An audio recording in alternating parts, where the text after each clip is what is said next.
हजरत नूह अलैहिस्सलाम ने जब ये बातें कहीं तो लोगों ने कानों में अंगलियां ठूंस लें, एक लफ्ज भी सुनने के लिए तैयार नहीं हुए। एक मौका पर हजरत नूह अलैहिस्सलाम ने अपनी कौम से फरमाया कि अब नादानो, ये क्यों नहीं समझते हो, ये दुनिया तो एक आजमाइश की जगह है, तुम्हारे सामने अच्छाई और बुराई दोनों है। ऐ कौम, में तुमको आने वाले दिन से डराता हूं, इस दिन कोई किसी के काम नहीं आएगा। देखो, जो गरीब हैं मुझ पर ईमान लाए हैं, लेकिन तुम्हें दौलत का गुरूर है। ऐ कौम, गरीबों के साथ हुस्न सलूक से पेश आओ, हंगों और भूखों का ख्याल रखो। इनमें से एक सरदार ने गुरूर और तकब्बुर से कहा, फर्ज करो कि हम तुम्हारी बात मान लेते हैं, क्या तुम पर ईमान लाकर गरीब और दो टुके के लोगों के साथ मिल जाएं जो तुम्हारे साथ ईमान लाए हैं? ऐसा नहीं हो सकता। वो आपको जलील करने की कोशिश करते, मजाक है, उड़ाते, आवाजें किसते, मुना फेर लेते, गालियां देते, मारने को कोशिश करते, बल्कि एक रोज मारा पैटा भी था। लेकिन आपने सब्र का दामन हाथ से न छोड़ा, बल्कि अपना काम जारी रखा। आपकी बीवी और आपका बेटा भी मुनकरीन और काफिरों में था। हजरत नूह अलैहिस्सलाम ने दुआ की, ए रब मेरे परवरदगार, मैंने अपनी कौम को रात दिन समझाया, हक की तरफ बुलाया, मेरे बुलाने पर वो ज्यादा भागते रहे। मैंने एलानिया और खफिया समझाया तो उन्होंने कानों में अंगलियां ठूंस लें। अल्लाह ताली ने हजरत नूह अलैहिस्सलाम को वही भेजी कि एक कश्ती बनाओ और जालिमों के बारे में कुछ न बोलो। अल्लाह के हुक्म के मुताबिक आपने कश्ती तैयार करना शुरू की। कुछ लोगों ने मजाक करते हुए पूछा, ए नोट, क्या बना रहे हो? आपने बताया कि मैं एक किश्ती तैयार कर रहा हूं, क्योंकि अल्लाह की तरफ से अजाब आने वाला है। अल्लाह ने जो ढेल दे दी है, वो खत्म हो रही है। जब खत्म है वक्त आएगा, हर तरफ पानी ही पानी नजर आएगा। सिर्फ वही बचेगा जो इस किश्ती में सवार होगा, जो बदप्रस्ती से तो बह करेगा, गुनाहों से माफी मांगेगा, उसको इस किश्ती में जगह मिलेगी।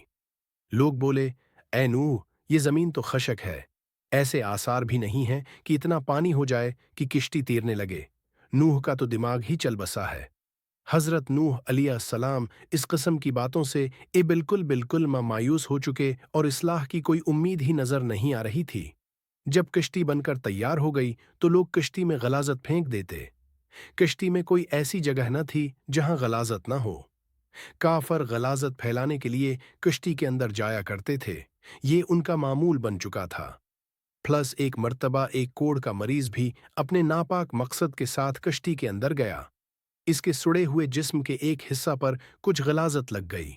कुछ देर बाद उसने देखा कि जहां गलाजत लगी थी वो हिस्सा अच्छा हो गया। अब उसे हैरत हुई कि ये क्या माजरा है। आखिर गलाजत से किस तरह शिफा हो सकती है? फिर वो कश्ती के अंदर दाखिल हुआ और गलाजत पूरी तरह सारे जिस्म पर मिल लिया तो देखा कि वो बिल्कुल तंदुरुस्त हो गया। ये बात कोढ़ के मरीजों के अंदर फैल गई तो सबने ने कश्ती के अंदर दाखिल होकर गलाजत मिलना शुरू कर दिया। इस तरह पूरी कश्ती पाक साफ हो गई। हजरत नूह अलैहिस्सलाम ने अल्लाह से दुआ की, ए रब, लोगों ने मेरा कहना नहीं माना, ऐसे शख्सों की पैरवी की जिनके माल और औलाद ने उनको ज्यादा ही नुकसान पहुंचाया। उन काफिरों में से जमीन पर एक बाशिंदा भी मत छोड़। अगर आप उनको रुए जमीन पर रहने देंगे, उनकी औलाद भी काफिर ही होगी। आपकी दुआ कबूल हुई। अल्लाह का अजाब आ चिला। घर के तनुव्वर से पानी अहल पड़ा। पानी का रैला तेजी से बहने लगा। जिस जगह से पानी अहल पड़ा वो जगह कोफा की एक मस्जिद थी, जिसका नाम मस्जिद अनबिया है। दूसरी तरफ आसमान पर खौफनाक सियाह बादल छाने लगे।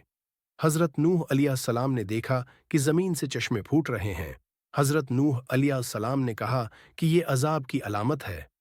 काफिर कहने लगे कि तूफान तो आते ही रहते हैं, बारिशें होती रहती हैं, ये तो कोई नई बात नहीं है। कुछ देर बाद मौसम बदल जाएगा। देखते ही देखते हुआ का तेज झोंका आया जिससे हर चीज हल गई। फिर पानी बरसना शुरू हुआ। बारिश में इतनी शिद्दत थी जैसे कि आसमान ने अपने तमाम दरवाजे खोल दिए हों। हजरत नूह अलैहिस्सलाम ने ईमान वालों से कहा कि कश्ती में सवार हो जाओ। अल्लाह ने फरमाया कि हर कस्म के जानवरों का जोड़ा भी कश्ती में सवार करा लो। हजरत नूह अलैहिस्सलाम ने अल्लाह के हुक्म की तामील की, हर जानवर का जोड़ा सवार करा लिया गया। कश्ती में एक अलहदा जगह पर सब जानवरों को बंद कर दिया गया। तूफान चलने लगा, बारिश से नदी नाले और जमीन पर पानी भर गया। फिर जमीन के हर हिस्सा में पानी बहने लगा। अब हजरत नूह अलैहिस्सलाम का जहाज तैरने लगा, पानी ऊंचा हो रहा था। हजरत नूह अलैहिस्सलाम की नजर जब बेटे पर पड़ी तो आवाज लगाने लगे, बेटा अब इस किश्ती में सवार हो जाओ, तुम्हारी जान बच जाएगी, अब काफिरों का साथ छोड़ दो। तो बेटे ने जवाब दिया कि मैं पहाड़ की ऊंची चोटी पर चढ़ जाऊंगा, पानी वहां तक नहीं पहुंचेगा। तब हजरत नूह अलैहिस्सलाम ने अल्लाह से अपने बेटे के बारे में सिफारिश की कि मेरा बेटा डूब रहा है, ये तो मेरे ही खानदान का है, तेरा वादा सच्चा है।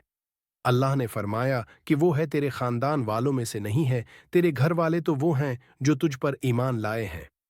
रवायात के मुताबिक बारिश मुसलसल 40 दिन तक होती रही। जो कुछ जमीन पर था सब डूब गया। काफिरों का काम तमाम हुआ। जो लोग हजरत नूह अलैहिस्सलाम पर ईमान लाए थे वो किश्ती में सवार होकर बच गए। कश्ती कुआ जौदी पर जाकर ठहरी, जिसे इरारात भी कहते हैं। कश्ती में सब सवार थे। उसी दौरान हजरत नूह अलैहिस्सलाम को एक फाख्ता नजर आई। उसकी चोंच में जीतों के दरख्त का पता था। ये अमन व सुकून की अलामत थी, यानी पानी उतर चुका है। कुआ जूदी या इरारात मशरकी तुर्की में है। ये 16,900 फुट बुलंद है, जो बर्फ से ढकी रहती है। रूस की सरहद भी उससे मिलती है। इस पहाड़ को नाकाबिल तस्खीर ख्याल किया जाता था, लेकिन 1919 में जर्मन माहिर तबीयात जून जैकब ने दूना काम कोशिशों के बाद इसे सर कर लिया।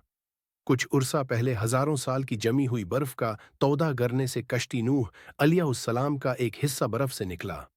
कई हुआबाजों ने इसकी तस्वीरें लें। एक और मालूमात के मुताबिक 1929 में माहिर आसार कदीमा दौली और इसके साथी ने इराक के करीब उर के मकाम पर तूफान नूह के आसार दरियाफत गए।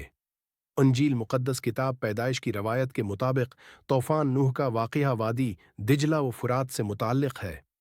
इराक में कदीम ज़बानों में लिखे गए कतबे दरियाफत हुए। उनमें एक ज़बरदस्त तूफान का जिक्र तफसील से मिलता है।